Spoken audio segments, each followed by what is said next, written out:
Chers visionnaires, bonjour. Je fais cette vidéo afin de pouvoir réagir à la vidéo de Philippe d'Investir au pays. Il a diffusé une vidéo sur laquelle il se plaignait de s'être fait arnaquer par un milliardaire camerounais.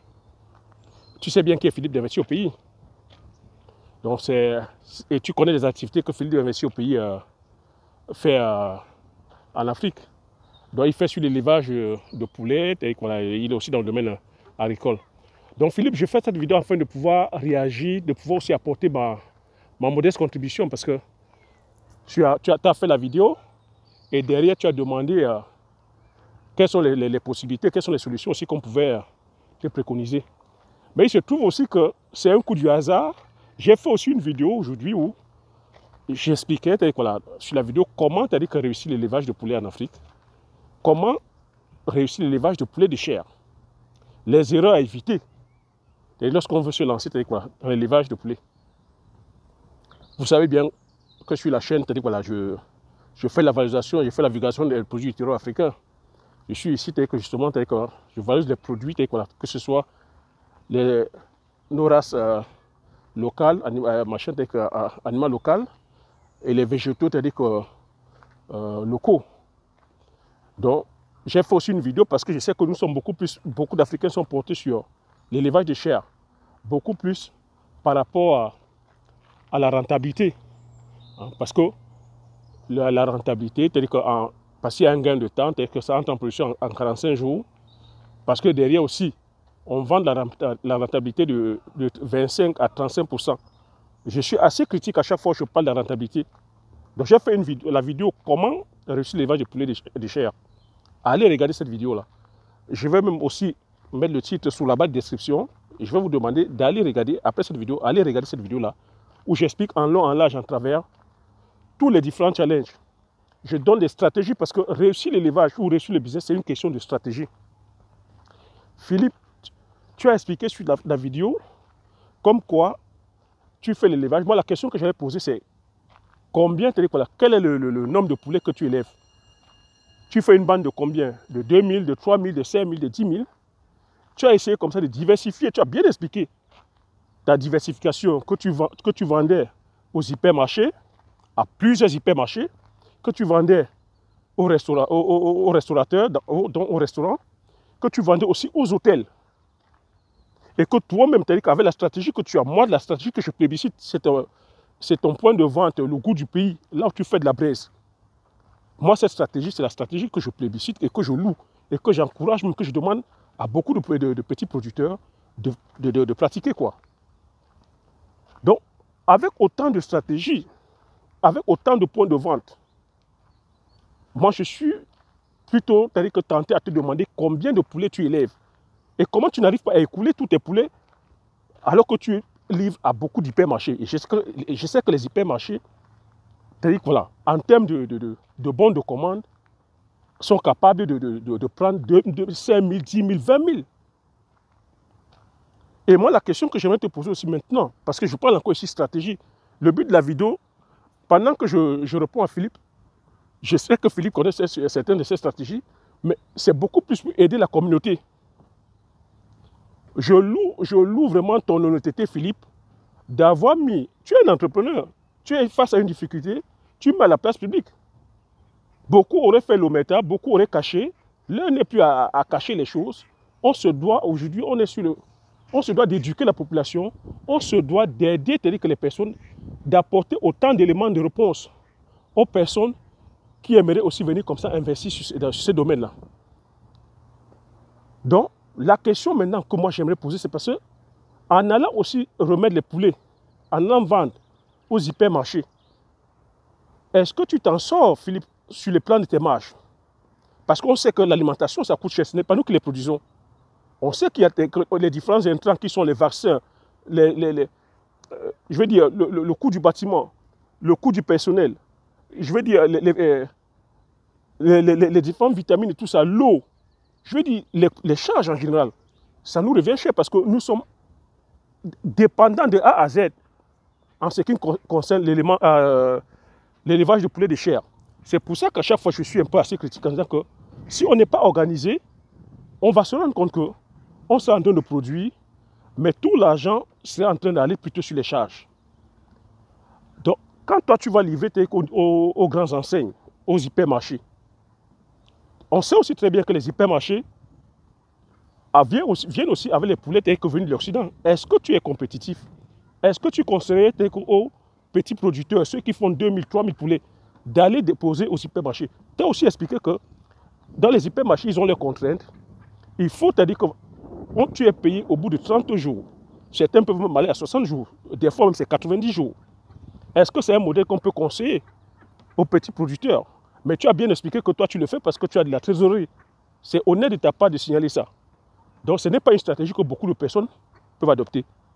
Donc, pour les personnes qui aimeraient que beaucoup de stratégies, j'ai fait une vidéo qui est parue aujourd'hui. C'est un coup du hasard, mais c'est une vidéo, je dis une vidéo formation où je donne tous les détails.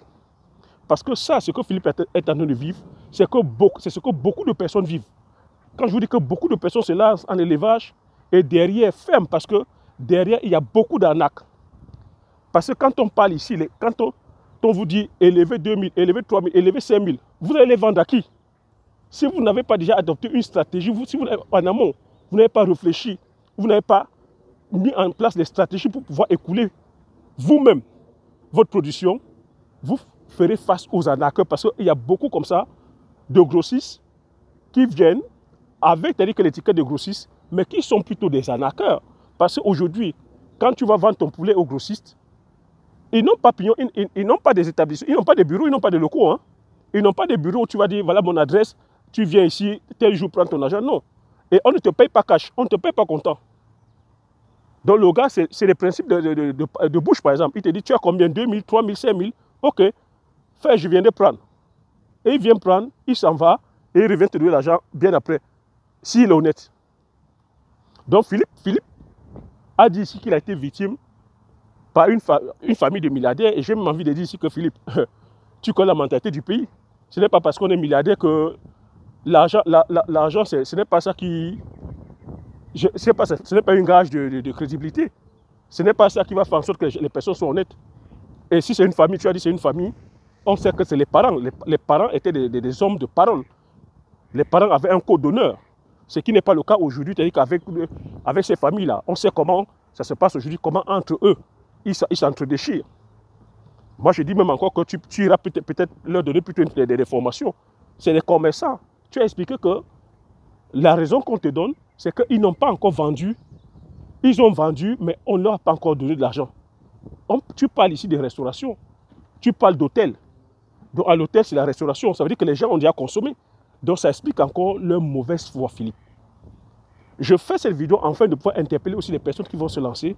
Que, attention, prennent la graine. Philippe a mis cette vidéo afin de pouvoir attirer aussi l'attention de plusieurs personnes qui vont se lancer. J'ai dit la stratégie, j'ai fait une vidéo, comment réussir l'élevage de poulets de chair. Les erreurs à éviter lorsqu'on veut se lancer à l'élevage, allez regarder cette vidéo-là. J'explique en long, en large toutes les stratégies là-dedans. La meilleure des stratégies, c'est de pouvoir, c'est-à-dire que contrôler la chaîne de production, de bout en bout, de A jusqu'à Z, donc de la production, la transformation jusqu'à la vente. Donc Philippe, moi, le conseil que je vais te donner, c'est de continuer le goût du pays comme tel que tu fais. Tu fais de la braise, c'est de scaler plusieurs goûts de pays où tu pourras toi-même, là-dessus, écouler tes produits. C'est de pouvoir aussi avoir les points de vente de poulet frais que tu vas packager. C'est comme ça que tu vas faire pour pouvoir te dégager de la marge. C'est comme ça que tu pourras faire pour pouvoir être autonome. Parce que si tu vas toujours compter auprès de la restauration, ou à moins, tu as dit que tu livres aussi au restaurant et ils te payent cash. Oui, va sur aussi l'optique des restaurants où on te paye cash. L'information que je donne là, ça doit aussi servir aux personnes qui vont se lancer. Allez plutôt sur du cash parce que vous n'avez pas de liquidité. Vous savez qu'aujourd'hui, beaucoup de personnes qui se lancent avec des crédits, vont prendre l'argent dans les tontines, se lancent des fois avec l'argent net. Comptez sur cet argent pour pouvoir, c'est-à-dire que, gagner, comme je dis, des fois, c'est les joueurs de one shot. Ils mettent tout l'argent pour pouvoir, c'est-à-dire que gagner le gros lot. Donc tu imagines quelqu'un qui va mettre son argent et on vient lui dire qu'il s'est payé au bout de 30 jours ou au bout de, je ne sais pas moi, 90 jours. Il meurt dans le film. Il meurt dans le film parce qu'il ne pourra pas, derrière, faire une deuxième bande. Donc c'est pour ça que je dis des fois, comment est-ce que les gens calculent leur rentabilité? Donc Philippe vient de lever le voile sur quelque chose qui est réel parce que le secteur de l'élevage en Afrique, je vous dis encore, n'est pas encore structuré. Le secteur de l'élevage, c'est un secteur qui n'est pas encore structuré. C'est un secteur qui est vraiment, qui n'est pas organisé. Et on a dedans comme ça des personnes malhonnêtes qui profitent, je ne sais pas, qui profitent du fait que le secteur ne soit pas structuré pour justement mener les gens en bateau, pour pouvoir arnaquer les personnes, il faut le dire. Il y a énormément d'arnaques dans ce secteur-là. Et moi aussi, sur la vidéo que j'ai faite aussi, j'ai expliqué aussi que les grandes enseignes qui arrivent là aussi, il faudrait savoir que bientôt, on va commencer à souffrir du fait que les grandes enseignes aussi vont commencer à imposer les normes. Avant de vouloir venir déposer tes poulets, c'est-à-dire que dans une grande enseigne, sur les étalages des grandes enseignes, ils vont imposer les normes aux producteurs. Est-ce que nous sommes assez pointus sur les normes? Est-ce que nous sommes assez stricts sur le plan de la prophylaxie, le plan sanitaire, même la construction de nos bâtiments? Sur la vidéo, je donne en long, en large, en travers beaucoup d'éléments. Allez regarder la vidéo. Comment reçu l'élevage de poulet de chair? Comment tu as dit quoi là? Voilà. Quelles sont les erreurs à éviter que lorsqu'on veut se lancer? Philippe, je dis merci pour la vidéo.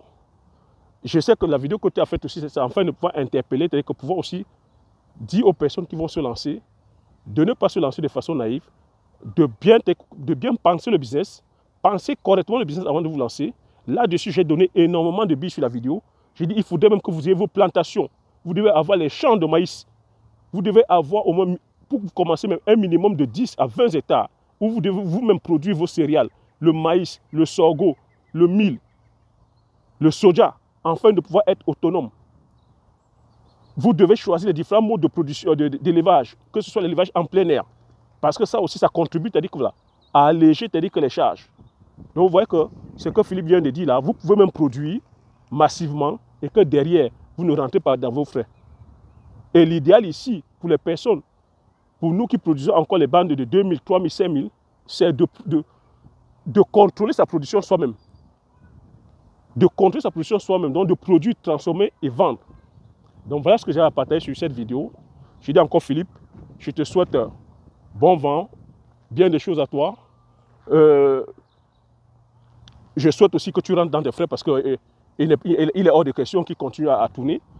Comme solution aussi, c'est un hôtel pour tes prochaines conférences. Ben, tu fais le deal comme quoi, voilà, je ne sais pas c'est combien, si c'est 1 million, si je ne sais pas combien que tu loues les locaux, ben tu défacs. Si c'est un hôtel de bon standing où tu peux faire tes conférences là-dedans, ben, tu défacs parce que ça va être ça. Parce qu'ils vont continuer à te balader. C'est ça la mentalité. Hein. Quand je dis ici qu'il faudrait qu'on arrête d'être des commerçants, c'est ça. Il faudrait qu'on soit des entrepreneurs, qu'on soit des visionnaires. Il faudrait comprendre que quelque part, il y a quelqu'un qui a aussi pris des risques, qui a mis des frais en jeu pour pouvoir produire, c'est-à-dire que le service ou le produit que tu veux, une fois il te donne, tu dois aussi lui donner l'argent pour qu'il continue à fonctionner. C'est comme ça cette mentalité-là. Cette mentalité qui consiste à venir toujours tuer. C'est comme ça qu'on tue beaucoup de personnes qui ont des bonnes volontés. Mais on ne va pas s'arrêter derrière ça. On va continuer à forcer. Force à toi, Philippe. Vraiment, que cette vidéo soit une vidéo, c'est-à-dire que coaching, une vidéo de leçon.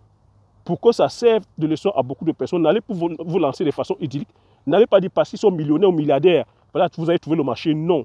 Parce que dans ce marché-là, on porte l'étiquette des millionnaires ou des milliardaires, mais c'est la moralité. Je parle d'habitude ici de mindset. Quel est le mindset que beaucoup de personnes ont?